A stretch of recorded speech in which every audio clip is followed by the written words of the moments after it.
বাপরে বাপ, যা গরম পড়েছে, তাই আপনাদের সবার জন্য একটু ঠান্ডা মেজাজ বা একটু আরামের জন্য আমি ফলুদার একটা রেসিপি নিয়ে হাজির হয়েছি আজকে।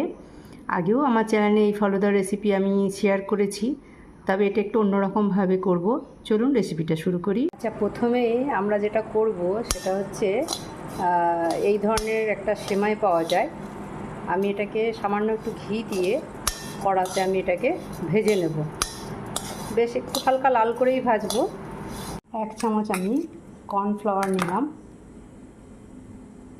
আর 1 চামচ আর সামান্য একটু কর্নফ্লাওয়ার নিলাম। আস্তে আস্তে আমি একটু জল দেব এবং এটাকে গুলে নেব। একটু একটু করে জল দিয়ে এটাকে আমি ভালো করে গুলে নেব।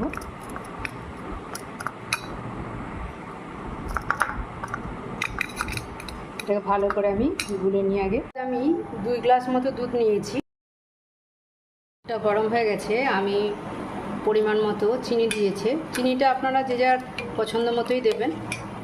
আমি চিনি দিয়ে দিয়েছি। চিনিটা এখনও গুলে ওঠেনি, আস্তে আস্তে গুলে যাবে, গরম হচ্ছে।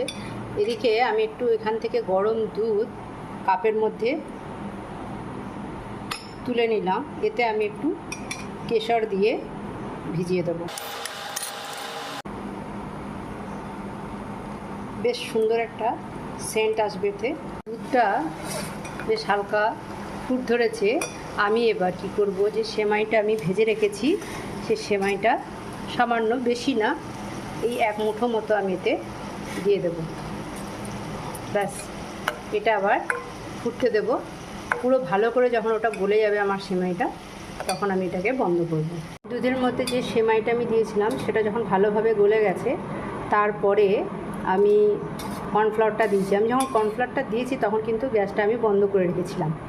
তারপরে আমি যে কেশরটা দিয়ে দুধটা ভিজিয়ে রেখেছিলাম, সেই কেশরওয়ালা দুধটাও দিয়ে দিয়েছি, এবং তার সাথে সাথে আমি একটু ফুড কালার অ্যাড করেছি, যাতে একটু রঙটা ভাল লাগে, কেশরের রঙটা যেন আসে একটু হালকা। এটা অপশনাল, আপনারা দিতেও পারেন, নাও দিতে পারেন। এবার এটা ঠান্ডা হলে আমি এটাকে এবার ফ্রিজে ভরে দেবো।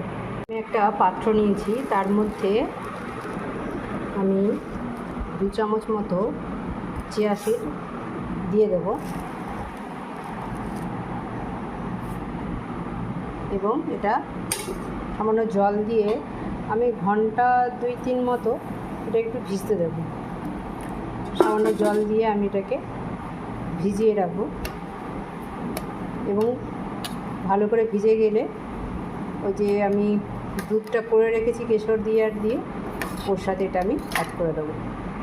তৈরি হয়ে গেছে আমার ঠান্ডা ঠান্ডা ফলুদা। ফ্রিজ থেকে বের করে নিয়েছি, একদম চিল ঠান্ডা আছে। সবাই এনজয় করুন এই গরমে। কেমন লাগলো অবশ্যই জানাবেন। ট্রাই করবেন অবশ্যই ঘরে এটা। পারলে একটা লাইক দেবেন, আমার চ্যানেলটাকে সাবস্ক্রাইব করে দেবেন, পাশে থাকবেন। সবাই খুব ভালো থাকুন। ধন্যবাদ বন্ধুরা।